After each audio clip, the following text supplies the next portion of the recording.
പ്രിയമുള്ള സഹോദരന്മാർ, ഏവർക്കും ദൈവാനുഗ്രഹം എപ്പോഴും ഉണ്ടായിരിക്കട്ടെ.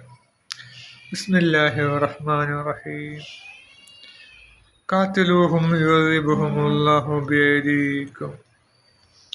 നിങ്ങൾ അവരോട് യുദ്ധം ചെയ്യുക, നിങ്ങളുടെ കൈകളാൽ അള്ളാഹു അവരെ ശിക്ഷിക്കുകയും അവരെ അവൻ അപമാനിക്കുകയും അവർക്കെതിരിൽ നിങ്ങളെ അവൻ സഹായിക്കുകയും വിശ്വാസികളായ ആളുകളുടെ ഹൃദയങ്ങൾക്ക് അവൻ ശമനം നൽകുകയും ചെയ്യുന്നതാണ്.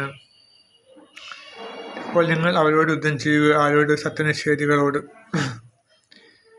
നിങ്ങളുടെ കൈകളാൽ അള്ളാഹു അവരെ ശിക്ഷിക്കും. അപ്പോൾ നിങ്ങളുടെ കൈകളിലൂടെയാണ് അള്ളാഹു ശിക്ഷിക്കുക, അല്ലാതെ അള്ളാഹു നേരിട്ട് ശിക്ഷിക്കില്ല. അള്ളാഹു നേരിട്ട് ശിക്ഷിക്കാൻ അറിയാം, പക്ഷേ അള്ളാഹു സത്യവിശ്വാസികളുടെ കൈകളിലൂടെയാണ് ശിക്ഷിക്കുക. അതാണ് അള്ളാഹുടെ നിയമം. നമ്മളെ ചെകുത്താനുമായിട്ടുണ്ടാക്കിയ കരാറിൻ്റെ ഭാഗമായിട്ട്. മനസ്സിലായി? ദൈവം ഒരിക്കലും ചെകുത്താനുമായിട്ട് കരാറിൽ ഒപ്പിടേണ്ട ഒരു ആവശ്യമില്ല. ദൈവത്തിൻ്റെ ഒരു സൃഷ്ടി മാത്രമാണ്. പക്ഷേ ദൈവം വളരെയധികം വിട്ടുവീഴ്ച ചെയ്യുന്നവനായതുകൊണ്ട് ദൈവം എന്ത് ചെയ്യുന്നു? ചെകുത്താനുമായിട്ടുള്ള കരാറ് പരിപൂർണമായും പാലിക്കും. ദൈവത്തിൻ്റെ ഗുണങ്ങളിൽപ്പെട്ടാണുള്ള കരാറ് പൂർണ്ണമായും പാലിക്കുന്നവൻ എന്നുള്ള ഗുണം ദൈവത്തിനുണ്ട്. അപ്പം ശപിക്കപ്പെട്ട ഇബ്ലീസ് എന്ത് പറഞ്ഞിട്ടുണ്ടാവും? നിന്റെ സൃഷ്ടികൾ നിന്നെ വിളിച്ച് സഹായം തേടിയാലല്ലാതെ നീ അവരെ സഹായിക്കാൻ പാടില്ല. അത് നമുക്ക് ഒരുപാട് തെളിവുകൾ ചരിത്രത്തിൽ കാണാൻ കഴിയും. അപ്പോൾ പിന്നെ ആനക്കഥ സംഭവം നമുക്കറിയാമല്ലോ. അബ്രഹത്തും കൂട്ടരും കഅബ വിളിക്കാൻ വേണ്ടി വന്നു. ആ വിളിക്കാൻ വന്ന സമയത്ത് അന്ന് തലേന്ന് രാത്രി അതുവരെ അള്ളാഹു തടഞ്ഞിട്ടില്ല. ശരിക്കും അള്ളാഹുവിനെ തടയാമായിരുന്നു, അങ്ങനെ ചിന്ത മനസ്സിൽ നിന്ന് ഒഴിവാക്കി കൊടുക്കാമായിരുന്നു, പലതും ചെയ്യാമായിരുന്നു. പക്ഷേ ഒന്നും തടഞ്ഞില്ല. അന്ന് രാത്രി, തലേന്ന് രാത്രി എന്ത് ചെയ്തു? അബ്ദുൽ മുത്തലിബ് കഅബയുടെ കില്ല പിടിച്ചുകൊണ്ട് അബ്ദുൽ മുത്തലിബ് അവിടെ ഖുറൈശികളുടെ നേതാവ് പോലെയായിരുന്നില്ല, ഭയങ്കര ജ്ഞാനിയും ഒക്കെ ആയിരുന്നില്ല, അംഗീകരിക്കുന്ന വ്യക്തിയായിരുന്നു. കഅബയുടെ പരിപാലകരാണല്ലോ, ഖുറൈശി കുടുംബമാണല്ലോ, പ്രവാചകൻ ഖുറൈശി കുടുംബമാണ്. അപ്പം അള്ളാഹുവിൻ്റെ കഅബ കില്ല പിടിച്ച് പ്രാർത്ഥിച്ചു. കാരണം അബ്രഹത്ത് വലിയൊരു സൈന്യാധിപനാണ്, രാജാവാണ്. അബ്രഹത്ത് രാജാവ്, ക്രിസ്ത്യൻ രാജാവ്, അബിസിനിയയുടെ രാജാവാണ്. അപ്പം അയാളെ നേരിടാനുള്ള കഴിവ് സാമ്പത്തികവും ശാരീരികവുമായിട്ടും ആയുധബലം ആർക്കില്ല, മക്കയിലെ ഖുറൈശികൾക്കില്ല. അപ്പം എന്ത് ചെയ്യും? അള്ളാഹുവിനെ പ്രാർത്ഥിച്ചു. അതേസമയം കഴിവുണ്ടായും കൊണ്ട് നമ്മൾ പ്രാർത്ഥിക്കാൻ പാടില്ല. കഴിവില്ലാത്ത സമയത്താണ് മർദ്ദിതൻ്റെ അവസാനമാണ് അത്താണിയാണ് പ്രാർത്ഥന. അതുപോലെ തന്നെ നമ്മൾ കഴിവുണ്ടാകുമ്പോൾ നമ്മൾ വാളെടുക്കുക. അപ്പോൾ അദ്ദേഹം കഅബയുടെ കില്ല പിടിച്ചു വളരെ ആത്മാർത്ഥമായിട്ട് രാത്രി മുഴുവൻ നിന്ന് പ്രാർത്ഥിച്ചു. എന്താണ് പ്രാർത്ഥന? അള്ളാഹുവെ, അബ്രഹത്തും സൈന്യവും ഈ മന്ദിരത്തെ ഇവിടുന്ന് ഇല്ലായ്മ ചെയ്യാൻ പോവുകയാണ്. അതൊരു സാമ്പത്തിക ലക്ഷ്യം കൂടിയാണ്. അബ്രഹത്തിനെ സംബന്ധിച്ചിടത്തോളം സാമ്പത്തിക ലക്ഷ്യമാണ്. ശപിക്കപ്പെട്ട ഇബ്ലീസിനെ സംബന്ധിച്ചിടത്തോളം അള്ളാഹുവിനുള്ള ഉദ്ദേശം, അവൻ്റെ ഉദ്ദേശം ഭൂമിയിൽ നിന്ന് അള്ളാഹുവിൻ്റെ എല്ലാ ചിഹ്നങ്ങളും എടുത്തു മാറ്റുക, ദൈവസ്മരണയിൽ ജനങ്ങൾ അകറ്റിയതൊക്കെയാണ് ശപിക്കപ്പെട്ട ഇബ്ലീസിൻ്റെ ഉദ്ദേശം. പക്ഷേ മറ്റുള്ള ഭൂമിയിലെ ജനങ്ങൾക്ക് അതിൻ്റെ അത്ര അങ്ങോട്ട് സത്യാവസ്ഥ അറിയില്ല. പക്ഷേ എന്നിരുന്നാൽ ശപിക്കപ്പെട്ട ഇബ്ലീസ് അവൻ്റെ ഉദ്ദേശം എങ്ങനെയെങ്കിലും നടപ്പിലാക്കിക്കൊണ്ടിരിക്കും. അവരുടെ ഒരു ഉദ്ദേശവും ഈ ചെകുത്താൻ്റെ ഉദ്ദേശം തമ്മിൽ കൂട്ടി യോജിച്ചു വരുമ്പോൾ എന്ത് ചെയ്യും? ചെകുത്താൻ എന്ത് ചെയ്യും? അതിന് സഹായം ചെയ്തു കൊടുക്കും. അബ്രഹത്തിൻ്റെ ഉദ്ദേശം എന്തായിരുന്നു? അബ്രഹത്ത് അയാളുടെ നാട്ടിൽ ഒരു വലിയൊരു ക്രൈസ്തവ ക്ഷേത്രം പണിതു. പക്ഷേ പണിതപ്പോഴും അധികം പേരൊന്നും അങ്ങോട്ട് വന്നിട്ടില്ല. എല്ലാവരും കഅബയിലേക്കായിരുന്നു പോയിരുന്നത്. കഅബയ്ക്ക് മുമ്പിൽ പ്രാർത്ഥിച്ചു കഴിഞ്ഞാൽ പലർക്കും ഉത്തരം കിട്ടുമായിരുന്നു. അപ്പം മുസ്ലിങ്ങളും അല്ലാത്തവരും ഒക്കെ കഅബയ്ക്ക് ചുറ്റും പ്രദർശനം ചെയ്യുകയും നഗ്നരായിട്ട് പ്രദർശനം ചെയ്യുകയും ആർപ്പും വിളിയൊക്കെ ഉണ്ടായിരുന്നു. ഷിർക്കിൻ്റെ ഒരു ഇതൊക്കെ അവിടെ ഉണ്ടായിരുന്നു. പക്ഷെ എന്നിരുന്നാലും അള്ളാഹുവിൻ്റെ മന്ദിരം തന്നെയാണല്ലോ, ഇബ്രാഹിം നബി പണിത മന്ദിരം തന്നെയാണല്ലോ. അപ്പം ഈ അബ്രഹത്ത് ഈ മനോഹരമായ ക്ഷേത്രം ഈ പള്ളി പണിതിട്ടും ആരും അങ്ങോട്ട് തിരിച്ചു നോക്കിയിട്ടില്ല, ഉദ്ദേശിച്ച ആളെ കിട്ടില്ല. അപ്പം എല്ലാവരും പോകുന്നത് കഅബയിലേക്കാണ്. അപ്പം കഅബ ഇല്ലായ്മ ചെയ്താലേ തൻ്റെ ക്ഷേത്രത്തിലേക്ക് ആൾ വരുള്ളൂ. താൻ മരിച്ചാലും തന്നെ സ്മരിക്കപ്പെടണം.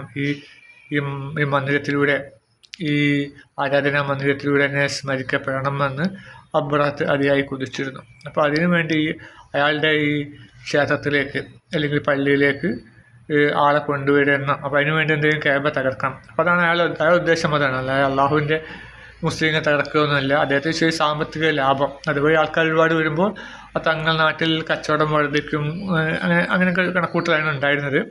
പക്ഷെ ശപിക്കപ്പെട്ട ഇബ്ലീസിന് ഇത് നല്ലൊരു വടിയായി തോന്നി, നല്ലൊരു ദൈവവിശ്വാസികളെ അല്ലെങ്കിൽ അള്ളാഹുവിനെ അടിക്കാനുള്ള വഴിയായിട്ട് തോന്നുകയും അങ്ങനെ ചെകുത്താൻ എല്ലാ സഹായവും അബ്രഹത്തിന് ചെയ്തു കൊടുക്കുകയും മുന്നോട്ട് പോകാനുള്ള ഒരു ഊർജ്ജമൊക്കെ ശപിക്കപ്പെട്ട ഇബ്ലീസ് അബ്രഹത്തെ തോന്നിപ്പിച്ചു കൊടുക്കുകയൊക്കെ ചെയ്തു. അങ്ങനെയാണ് ശപിക്കപ്പെട്ട ഇബ്ലീസ് എൻ്റെ പ്രേരണയാൽ അബ്രഹത്തും ആനപ്പടയും വന്നിട്ട് ഈ കഅബ പൊളിക്കാൻ വേണ്ടി വിടുന്നത്. അപ്പോൾ അതുവരെ അള്ളാഹു തടഞ്ഞില്ല. കാരണം ആരും പ്രാർത്ഥിച്ചിട്ടില്ല. അത് പ്രാർത്ഥിച്ചാൽ മാത്രമേ തടയാൻ പറ്റുകയുള്ളൂ. അങ്ങനെ ആരും ഈ അബ്രഹത്തിനെതിരെ ആരും പ്രാർത്ഥിച്ചില്ല. അങ്ങനെ അന്ന് തലേന്ന് രാത്രി അബ്ദുൽ മുത്തലിബ് വളരെ കരഞ്ഞുകൊണ്ട് രാത്രി മുഴുവൻ നിന്ന് പ്രാർത്ഥിച്ചു. ആ പ്രാർത്ഥിച്ചതിൻ്റെ ഫലമായി അള്ളാഹു എന്ത് ചെയ്തു? അബാബിൽ പക്ഷികളെ അയച്ചു. അവരൊന്നായിട്ട് വൈക്കോൽ കൂന പോലെ ആക്കിയിട്ട് വെച്ചാൽ ചുട്ടുപഴുത്ത കല്ലാണ് വന്നത്. അത് ഓരോ ആനയുടെ ശരീരത്തിലൂടെ വന്നിട്ട് ഇല്ല, മൃഗങ്ങളെ ആക്രമിച്ചിട്ടില്ല. മനുഷ്യരെ തലയിലൂടെ വന്നിട്ട് മലദ്വാരത്തിലൂടെ പുറത്തു പോകുമ്പോൾ തന്നെ വൈക്കോൽ ചണ്ടി പോലെ കാലുകൾ ചവച്ച് തുപ്പിയ വൈക്കോൽ ചണ്ടി പോലെ ആക്കി മാറ്റി. കാലുകൾ വയറിന് അസുഖമൊക്കെ വന്നു കഴിഞ്ഞാൽ അവരെന്ത് ചെയ്യും? അതൊക്കെ ഛർദ്ദിക്കും, പുല്ലൊക്കെ ഛർദ്ദിക്കും. അപ്പോൾ നുരയും പതയും ഉണ്ടാവും. ആ വൈക്കോലിൻ്റെ ഇതിൽ നുരയും പതയും, അല്ലെങ്കിൽ പുല്ലാണെങ്കിൽ നുരയും പതയും ഉണ്ട്. അതുപോലെ തന്നെ അതൊക്കെ ചവച്ച് നല്ലവണ്ണം ചവച്ചിട്ട് ആണ് ഇറക്കുക. ലൈവ ഇറക്കിയിട്ട് ചവച്ചിട്ടാണ് ഇറക്കുക. അപ്പോൾ അത് പിന്നെ ഛർദ്ദിക്കുമ്പോൾ എന്ത് ചെയ്യും? അതൊക്കെ കൊഴുപ്പായിട്ട് നമ്മൾ ചെമ്പരത്തിൻ്റെ താളിയൊക്കെ ആക്കല്ലോ, കല്ലുമേൽ ഉരച്ചിട്ട് അതുപോലെ അങ്ങോട്ടാകും. അതുപോലെ മനുഷ്യന്മാരൊക്കെ നന്നായിട്ട് ചീഞ്ഞളിഞ്ഞ് ദുർഗന്ധം വമിക്കുന്ന ഒരു വൈക്കോൽ കൂന പോലെ ആയി മാറി. അവിടുത്തെ നിഷ്പ്രയാസം കഴിഞ്ഞിട്ടുള്ളൂ. നിഷ്പ്രയാസം കഴിഞ്ഞു. എന്ത് വേണ്ടി വന്നു? പ്രാർത്ഥന വേണ്ടി വന്നു.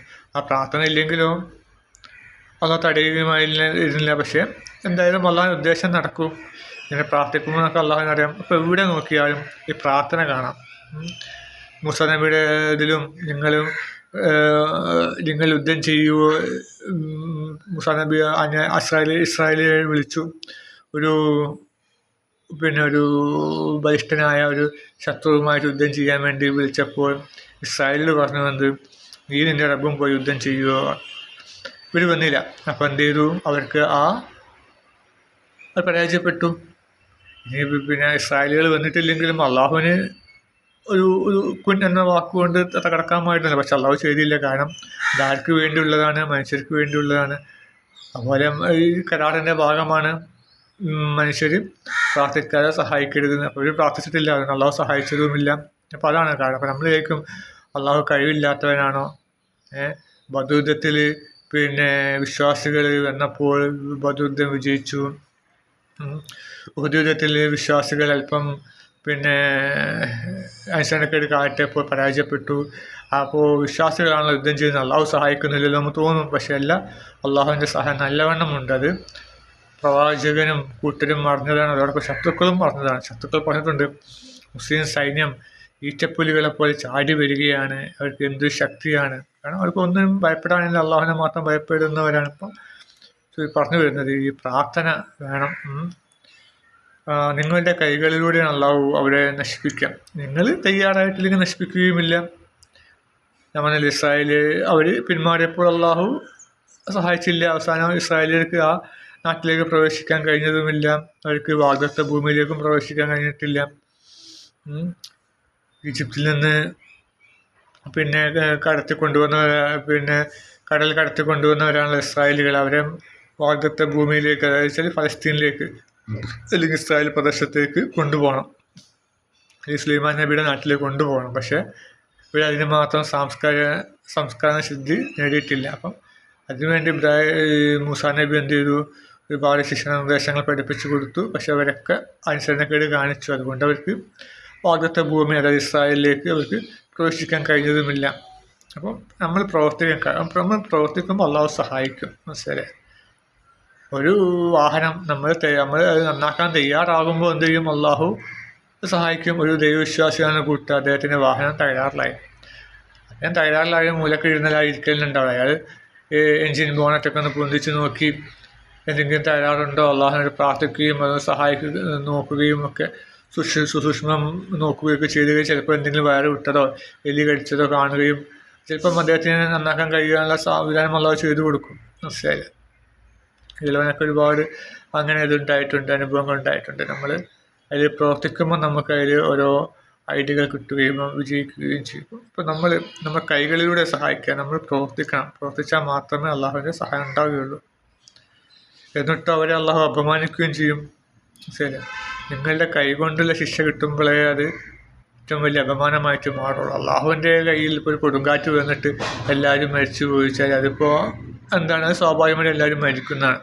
പക്ഷെ വിശ്വാസികളുടെ കൈകൊണ്ട് മരണപ്പെട്ടു, നിങ്ങൾ ദുർബലരായി കണക്കാക്കിയിരുന്ന രഥസ്ഥരായി കണക്കാക്കിയിരുന്ന അക്കൂട്ടരുടെ കൈകൾ കൊണ്ട് നിങ്ങൾ ചത്തു എന്ന് പറയുമ്പോൾ എന്തുമാത്രം അപമാനമാണ്.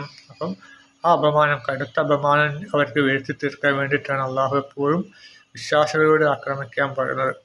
അള്ളാഹുവിന് ഒരു കുൻ എന്ന വാക്ക് മതി.